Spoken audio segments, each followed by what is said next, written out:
ሂሳብ መዝገብ ሲቀርብ መሟላት ያለባቸው ዋና ዋና ሰነዶች የምናይ ይሆናል። ሰላም ጤና ይስጥልን። ዛሬ እንግዲህ ስለ ሂሳብ መዝገብ ምን አይነት ነጥቦችን ማካተት ያለበት የምናይ ይሆናል። ለቻናሉ አዲስ ከሆናችሁ ቻናሉ ሰብስክራይብ በማድረግ እንዲሁም የደወል ምልክቷን በመጫን በየጊዜው የሚለቀቁ ቪዲዮዎችን ወደ እናንተ እንዲደርሳችሁ ማድረግ ትችላላችሁ።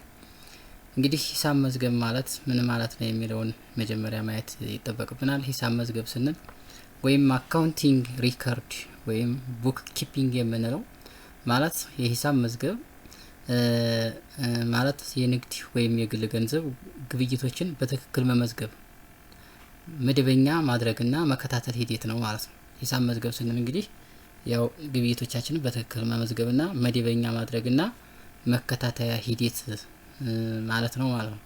እንግዲህ ከሂሳብ መዝገብ በምናቀርብበት ጊዜ ሂሳብ መዝገባችን ምን ነገሮችን ማሟላት አለበት የሚለውን የምናይ ይሆናል። የመጀመሪያው ሂሳብ መዝገባችን በምናቀርብበት ጊዜ ማሟላት ያለበት ነገር እንግዲህ አመታዊ ሽያጭ ማጠቃለያ ወይም ዜድ ሪፖርት ሰመሪ የምንለውን ይሄንን መያዝ አለበት ማለት ነው። አመታዊ ሽያጭ ስንል ምን ማለታችን ነው ስንል እንግዲህ በአመት ውስጥ አንድ ንግድ ወይም ድርጅት በአንድ አመት 12 ወራት ውስጥ ከሸጠው ምርት ወይም አገልግሎት የሚገኝ ጠቅላላ ገቢ ወይም ረቨኖ የምንለው ማለት ነው። ይሄ ከሆነ አመታዊ ሽያጭ ብለን እንጠራዋለን ማለት ነው። በሁለተኛ ደረጃ እንግዲህ ከሂሳብ መዝገብ ማሟላት ያለበት ነጥብ ከሽያጭ መመዝገቢያ ውጭ የእጅ በእጅ ደረሰኝ ወይም ማኑዋል ሴልስ ሽያጭ ማጠቃለያ ሪፖርት ማለት ነው። እንግዲህ ከሽያጭ መመዝገቢያ ውጭ የሆነ የእጅ በእጅ ደረሰኝ ካለን የዛ ሽያጭ ማጠቃለያ ሪፖርቱ አብሮ ሊጠቃለልና ሊይዝ ይገባዋል ማለት ነው። በሶስተኛ ደረጃ እንግዲህ ድርጅቱ የሚጠቀምበት ባንክ የባንክ ስቴትመንት እሱም አብሮ ሊያያዝ ከሂሳብ መዝገቡ ጋር አለበት ማለት ነው። በአራተኛ ደረጃ እንግዲህ ትርፍና ኪሳራ መግለጫ ካለ ይሄ ትርፍና ኪሳራ መግለጫ ፕሮፊት ሉዝ ስቴትመንትስ ወይም ሀብትና አዲያ መግለጫ ባላንስ ሺት የምንለው እና የገንዘብ ፍሰት ማሳያ ካሽ ፍሎው የምንለውን ይሄኛውም አብሮ ሂሳብ መዝገባችን አብሮ ሰነዱ ላይ ማካተት ያለበት ማለት ነው።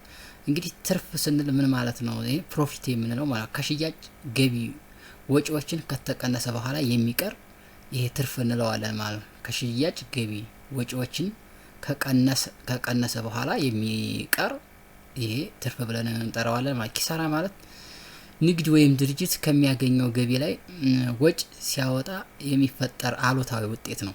በቀላሉ ገቢ ያንሳል ከወጭ ማለት ወጪው ከፍ ይልና ገቢው ዝቅ በሚልበት ሰዓት ይሄ ኪሳራ ይከሰታል ማለት ነው። በአምስተኛ ደረጃ እንግዲህ ዊዝ ሆልዲንግ ታክስ ካለ ይሄ ዊዝ ሆልዲንግ የተደረገው ታክስ ካለ ማጠቃለያ ሪፖርት ወይም ኤክሴል ሰመሪ የምንለው እና ኦሪጂናል ደረሰኝ ይሄ እዚህ ኦሪጂናል ደረሰኝ አብረን ልናያይዘው ይገባል ማለት ነው። ስድስተኛ ነጥብ እንግዲህ የሂሳብ መዝገባችን ማካተት ያለበት ለጥገና ወይም ለማሻሻያ ያወጣ ነው ወጪዎች ለየትኛው ቋሚ እቃ መጠገኛ ስለማዋሉ የሚያስረዳ ማስረጃ ኤክሴል ሰመሪ አብሮ ከሂሳብ መዝገባችን ጋር በሰነድነት መቀመጥ አለበት ማለት ነው። እንግዲህ ከዚህ ጥገና ስንል ለጥገና የምናውለው ወጪ ምንድነው የምንለው ነው። ይሄ ማለት ንብረት ወይም እቃ እንዴት ተለመደው እንዲሰራ ለመጠበቅ የሚደረግ ስራ ላይ የወጣው ወጪ ማለት ነው። አዲስ እሴት አያክልም፣ አሁን ያለውን ብቻ ይጠብቃል ማለት ነው። ይህን ጥገና የምናደርገው የነበረውን ንብረት ወይም እቃ ለማስቀጠል የሚደረግ ወጪ የጥገና ወጪ እንለዋለን። ማሻሻያ የምንለው እንግዲህ ከማሻሻያ የወጡ ወጪዎች የምንላቸው የንብረት ዋጋ ወይም ብቃት የሚጨምር ለውጥ ነው። የንብረት ዋጋ ወይም ብቃት የሚጨምር ለውጥ ካለ ለማሻሻያነት የወጣ ወጪ እንለዋለን። ንብረቱ ከቀድሞ ይሻሻላል ወይም ቫልዩ አዲሽን ወይም ቫልዩ የሆነ ቫልዩ አድ የምናደርግ ከሆነ ይሄ ለማሻሻያ የወጣ ወጪዎች እንላቸዋለን ማለት ነው። እቃችንን ለምሳሌ ማሽን አዲስ ቴክኖሎጂ መጨመር አንድ ማሽን ካለን ያንን የዘመኑ የዋጀ አዲስ ቴክኖሎጂ ብንጨምርበት ይሄንን ለማሻሻያ ያወጣነው ወጪ እንለዋለን። ቤት ተጨማሪ ክፍል መገንባት ነው። የተለያዩ ቤቶች ሊኖሩን ይችላሉ። ለድርጅት የምናከራያቸው ቤቶች ሊኖሩ ይችላሉ። እነዛ ላይ ቤት ተጨማሪ ክፍል መገንባትን ይመስል እነዚህ ለማሻሻያ ያወጡ ወጪዎች እንላቸዋለን። የመኪና ኃይል ማሻሻል፣ የመኪና ኃይልን ደግሞ እንደዚሁ ለምናሻሽለው ያወጣነው ወጪ ለምሳሌ ለማሻሻያ የወጡ ወጪዎች እንላቸዋለን ማለት ነው። ስለዚህ ለጥገናና ለማሻሻያ ያወጡ ወጪዎችንም ይህንም የሚያሳይ መቅረብ አለበት ማለት ነው። ሌላው የእርጅና ቅናሽ የተያዘለት የንግድ የስራ ሀብት በሰንጠረዥ የተሰላ ቅጽ ተያይዞ መቅረብ አለበት ማለት ነው። እንግዲህ ለእርጅና ቅናሽ የተያዘለት የንግድ ስራ ሀብት በሰንጠረዥ የተሰላ ቅጽ ተያይዞ መቅረብ አለበት ማለት ነው። እንግዲህ ለእርጅና ያወጣነው ወጪዎች ካሉ እነሱ አብሮ መያዝ አለበት ማለት ነው። የገቢ ክፍፍልን ቅጽ ተሞልቶ ወይም ረቨኑ ሼሪንግ ፎርማት ወይም የሰራተኛ ወጪ ፎርም ተሞልቶ መቅረብ አለበት ማለት ነው። 9ኛው እንግዲህ አብሮ መጨመር ያለበት ነገር በግብር እፎይታ ላይ ከታክስ ነፃ መብት ያለው ወይም ግብር ከፋይ ይህንን የሚያረጋግጥ ደብዳቤ ይዞ መቅረብ አለበት ማለት ነው። በግብር እፎይታ ላይ ከታክስ ነፃ መብት ያለው ከሆነ ግብር ከፋዩ ይህንን የሚያረጋግጥ የደብዳቤ ይዞ መቅረብ አለበት ማለት። በዚህ አመት በሚሰራበት አመት እንግዲህ የግብር እፎይታ ጊዜ ካለው ይህንን የሚያሳይለት ደብዳቤ ይዞ መቅረብ አለበት ማለት ነው። እንግዲህ አመታዊ ሂሳብ ማሳወቂያ ቅጽ ሞልተው ማቅረብ አለባቸው ማለት ነው። ሌላው እንግዲህ አመታዊ ሂሳብ ማሳወቂያ ቅጽ ሞልቶ ማቅረብ አለበት ማለት ነው።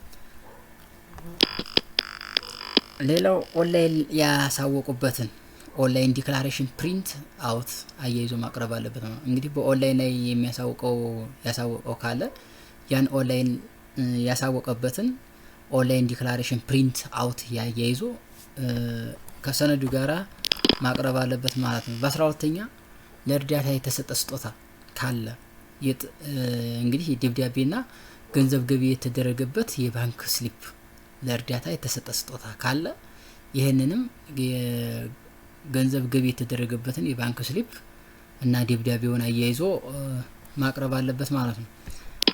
ሌላው እንግዲህ ሂሳቡ የተፈቀደላቸው የሂሳብ አዋቂዎች የተሰራ ከሆነ ሂሳብ መዝገቡ ማለት ይሄ የሚያቀርበው የሂሳብ መዝገብ ሂሳቡ የተፈቀደላቸው የሂሳብ አዋቂዎች የተሰራ ከሆነ የሂሳቡ ሰራተኛ የታደሰ ንግድ ፍቃድ አብሮ አያይዞ ማቅረብ አለበት።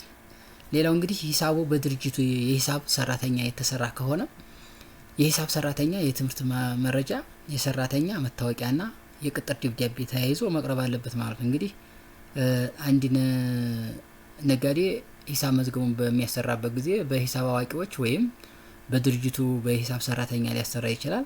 እንግዲህ ከሁለት አንዱ የሚያሰራ ከሆነ እነዚህን በሂሳብ አዋቂዎች የሚያሰራ ከሆነ የታደሰ የሂሳብ አዋቂው የንግድ ፍቃድን ማቅረብ አለበት። ሌላው